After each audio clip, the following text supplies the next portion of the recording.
Finances.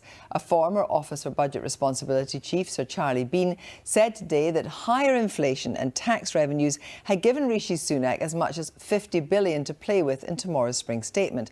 Yet others warn what we are seeing is a fiscal illusion and dispute the idea the Treasury is awash with money. So who is right?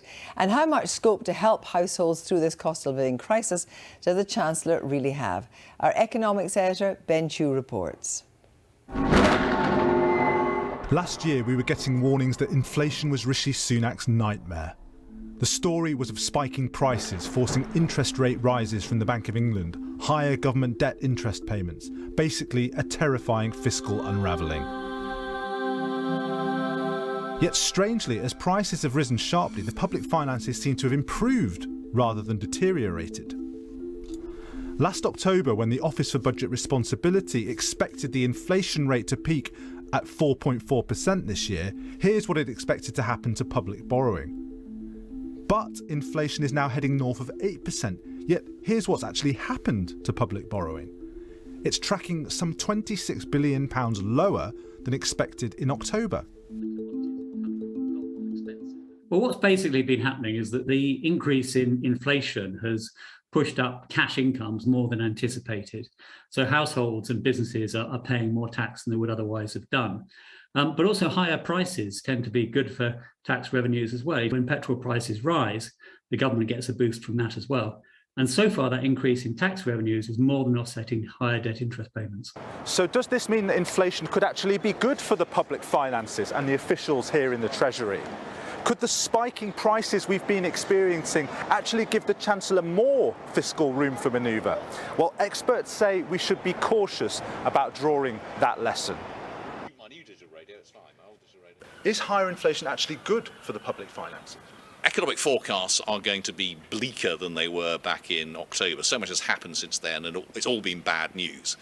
That does mean the economy will be smaller in the long run. If the economy's smaller in the long run, then the public finances will be worse for any given level of tax or spend. So the Chancellor is right to say, there isn't a whole pile of extra money here in real terms. If you think it's implausible that the public finances have been improving while we've all been getting poorer, your instincts are broadly correct.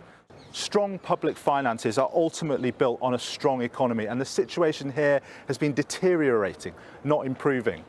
That said, the public finances are very far from collapsing, and there is fiscal space for the Chancellor to do something to smooth our transition to that less prosperous future, especially for those most exposed to those vicious energy price increases.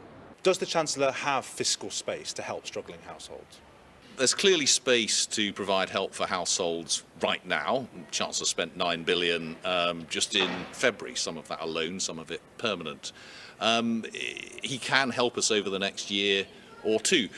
But if we're permanently poorer, then he can't shield us from that forever. Though some say that help now could ultimately be good for the economy and the public finances. I think there's a strong case for allowing government borrowing to take the strain when you get such a big external shock like this. So if the government has to borrow a little bit more in the short term, I think that might be no bad thing if it prevents a recession. And it's recessions that are really bad for the public finances.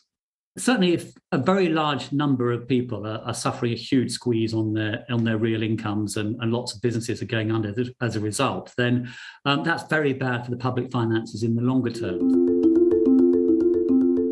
Perhaps the nightmare for the Chancellor and the rest of us should not be inflation per se, but a permanently weaker economy and a policy response to these shocks that compounds rather than mitigates the damage. Chu, will our